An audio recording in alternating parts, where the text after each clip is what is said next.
you heard the stories, well I did, about Audrey and how bad it was, especially in that Cameron area. It was horrific. You can't get no worse than that. It was a very horrific thing that happened to Cameron. But at least, even though it was horrific in a lot of ways, but it still wasn't as bad as Hurricane Audrey that hit it. Audrey is ranked as the 6th deadliest hurricane to hit the United States. Ella Marie Pradia Abear remembers Hurricane Audrey. And my sister-in-law come down and told us that the water was coming up, and so we hurry up and left. My brother-in-law was bringing us in the truck, but the wave come up and drowned the truck out, so we had to walk down. So we had water up to our waist when we got in the courthouse. It was kind of sad, I know that.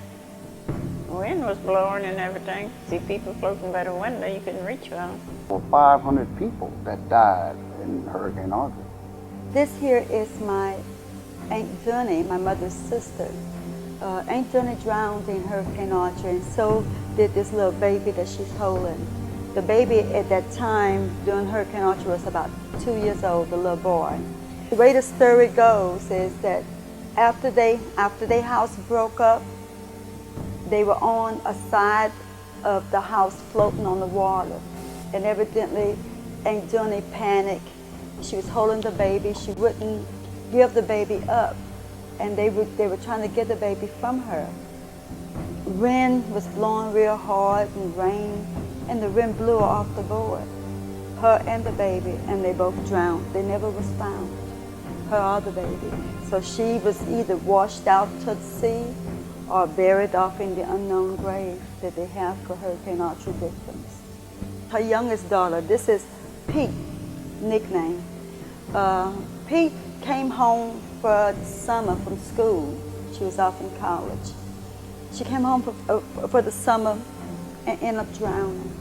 All these members are one family member, okay? All of them are one family member. This is Sis. This is her son, her first son, that drowned. But what I really want to talk about is this little girl right here, this baby right here. This is Diane LaSalle. And they went to leave when the water was coming up. They decided to leave. When they left out the house, the first wave came and the water came up to almost their knee. When the second wave, and they was trying to make it to Badoo's car. But then the second wave came in and the water was up to their chest almost. So they had to turn around and they went back to the house. When they went back to the house, they climbed into the attic. And with them, they had 4 other neighbors that came to the house too. They say when they felt the house lift up and start to move, when the house lifted, then the house started to, after a while, the house started to break up. When the house broke up, everybody that was in the house, I think it had nine or so people. When the house broke up, it all rained down, everybody rained down in the water. My grandmother was holding Diane, Baloo's daughter. But Diane was 9 months old at the time. She said she lost Diane out of her hands. And she said as she was coming up out the water, she said everything was this, she said she felt a big body hit her. She said she, in panic, she grabbed onto it. But she let it go. She said then something else hit against her. She was still underwater. And she said that she grabbed onto it, but then she let it go. She said then almost when she almost got to the top of the water, she said something small hit her. She said she grabbed onto that one. And she held on. She came up out the water. She said the rain was just ripping and going. The wind was blowing around. She said her hair was all hanging in her face. She said when she wiped the hair out of her face, she looked and that small object she had in her hand was Diane, the baby. But that's how Diane got saved. She was floating in the water by herself. This is after the hurricane. My mother helped. I tried to identify bodies, and she ran to Cameron. And this picture here, she took of Badoo's car. Inside the seats, the front window and the back window was washed out. And all the inside of the car was washed out. And the car was sitting, the body of the car was sitting on the ground. The water had washed all the dirt from underneath the car until where the car was sitting like in a hole. My great uncle, Wesley LeBlanc, his house was one of the only houses that stood on the ridge, on the front ridge. Why? Because he had bust out his doors and opened his windows and let the surge, the wave just wash through his house, and it made his house survive.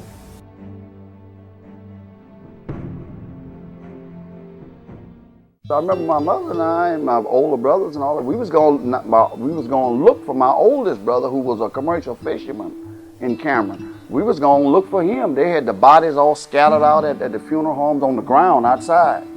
We had to go try to identify somebody. They had them all outside. They had packed up, all stacked one on top of the other, and I know.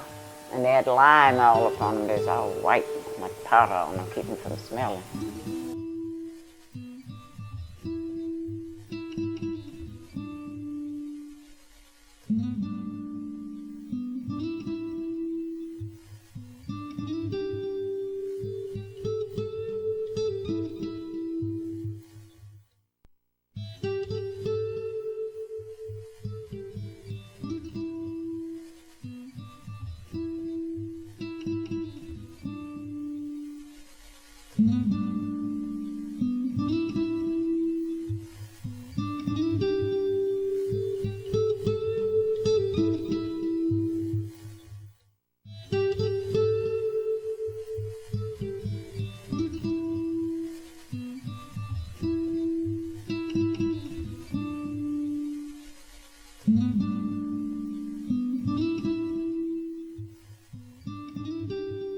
Oh my God.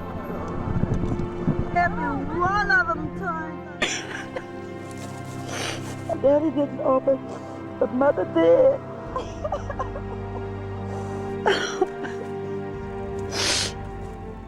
This is horrible.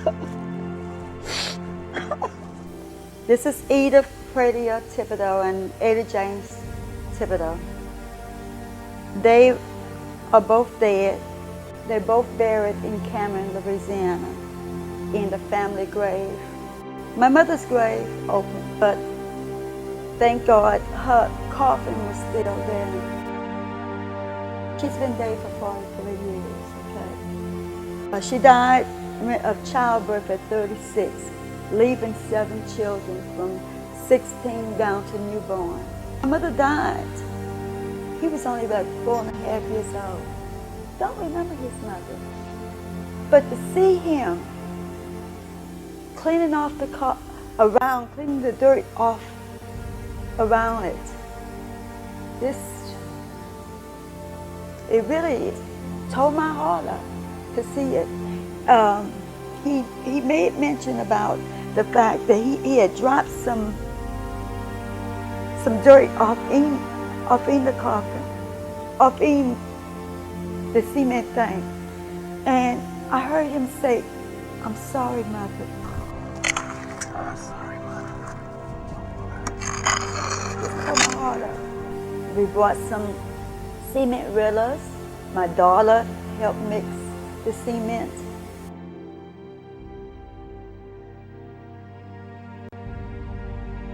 Took 8 men to pick up a top, not her top, this nearby top that kind of fitted her cement coffin. I know it. When y'all say it, put it down. I never thought I'd see that coffin again after 43 years. When she died, I was 14 years old. Never thought I'd see it again.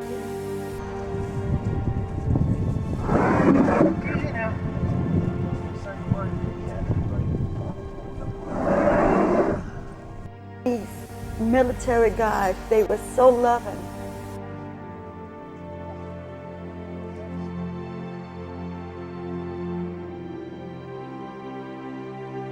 but they came and they helped us cover her up. And you could hear in their voice that they were fighting back tears themselves at the fact that this was going on. This actually was happening. You bury somebody one time when they die, you never think that you have to go back and bury them again. Anyway, this is my mother and father. We had to bury her back again.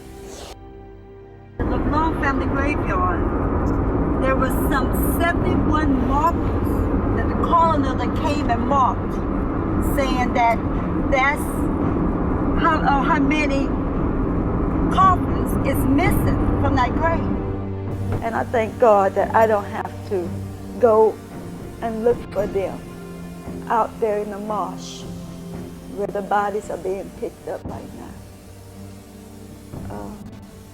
I thank God I don't have to do that.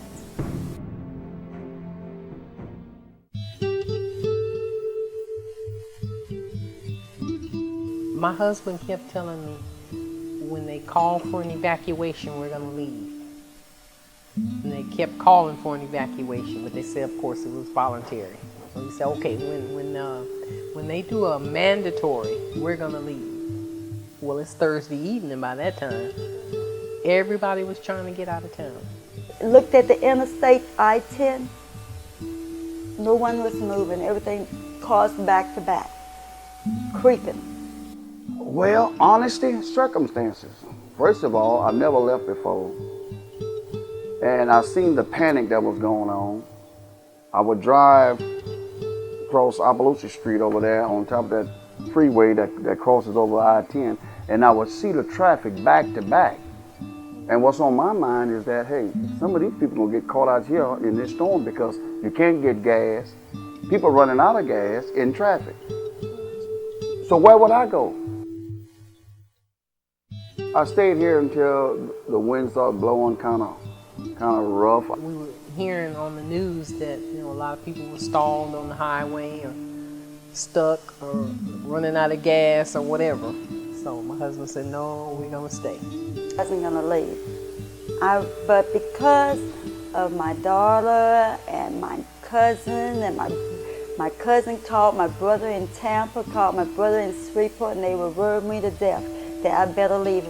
So I finally decided to leave. We left that Thursday. Yeah, the lights was out before 10 o'clock because I had a radio that I was keeping up with everything with, Stayed at the shelter. Didn't know that the lights had run out. We rolled out the storm there. But the shelter had a big generator, so we had a good time. It was early in the morning, about 1 o'clock. Well, the winds had started picking up and the rain had started coming. But I hadn't come yet. But it sure felt like it had. Didn't stay here. I went into a protective shelter overnight. Sounded like everything in the jungle with Tarzan leading it, hollering at one time. A howling, and it came from all directions of the house. Anywhere you look, you could hear or feel this vibrating and this howling all around the house. And like I said, I didn't know if the house was going to lift up off the foundation, the roof was going to blow off, the windows were going to blow in, or what was going to happen. The east wind only. The east wind was the worst wind. It started off early with a north wind that was kind of blowing, but it wasn't much. It kept switching around. The south wind, it felt like it was pushing the building, and the building would push back against it like. At one point, my husband told me, he said, okay, now if the roof comes off, then we're going to run across the street to a school that's across the street from us and stay over there, a more solid building. And I'm thinking, okay, in the middle of this storm, we're going to run across the street like it's nothing to it. The east wind, when it came, my car was parked in front, and I watched my car do this all night. I did. The house would vibrate. It would kind of shift. It wasn't like it lifted up or anything. It was just, it kind of just shook and just kind of, swayed with that wind. Something wild. Like something wild. It was. It did it. And that's what I was telling everybody that I tell. I said it sounded like animals in the jungle are far off just making loud noises that wasn't audible. couldn't really see what it's saying, but it was scary. Storm was over. That Monday, we snuck back into town. By my cousin's husband being a cowboy, he does a lot of trail rides and all that, so he knew all the back roads to sneak into Lake Charles, because you couldn't come into Lake Charles because they had the military blocking the city off. And looking back, I'll never do it again. It was very foolish because, you know, debris is flying around, trees are falling. The first thing about this whole thing was really the heat afterwards. Storm was bad, but the after was just as bad, if not worse, because we had no gas, we had no electricity, we couldn't get to the store to get me food if you needed some, and then we lost a lot of food because there was no electricity, so we had to throw away all that freezer full of frozen meat and whatever you had. But I mean, that happened to a lot of people. But just the thing, and then they were saying it would be days and weeks before we would be able to get food, before we would be able to get gasoline for the car. And electricity, they just didn't know how long that was going to be. They were saying weeks. It was so hot. Me and my daughter stayed that night. We went and I got something to secure my door. We spent a night that night. It was so hot. It was unbearable. Having money in your pocket and can't spend it. You're in the neighborhood all by yourself. So there's no fan, no air conditioning, nothing. That was awful, because it felt like it was 100 degrees in the middle of the night. And you know it wasn't, because always at night it's cooler than it is in the day, but it just felt like it was 100 degrees at 12 o'clock at night. Ended up in College Station, Texas, at a hotel that FEMA had paid, and I stayed there, and I didn't come back home until October the 6th. Well, only an extension damage. It blew all the shingles off, and then the rain come down through that on top of the sheetrock, and it just fell down in. Well, my outside kitchen, it blew the whole roof off it into the front yard. And my utility house, it messed it up. And my garage, it just kind of raised up a 10. Got to be prepared, and prepared to take yourself somewhere, be somewhere else until that passes. Because staying really, I mean, it has its advantages, but it's very dangerous. This time they heeded the warning and got out. They lost property. And that they did get the damage that they did, and I can imagine it's got to be, you know, so sad. You build a life, you know, and you have so many things, and of course things are replaceable, but just to have nothing, you know. Everybody, I guess, is like me. They worry about going home, and now I wish I could go home.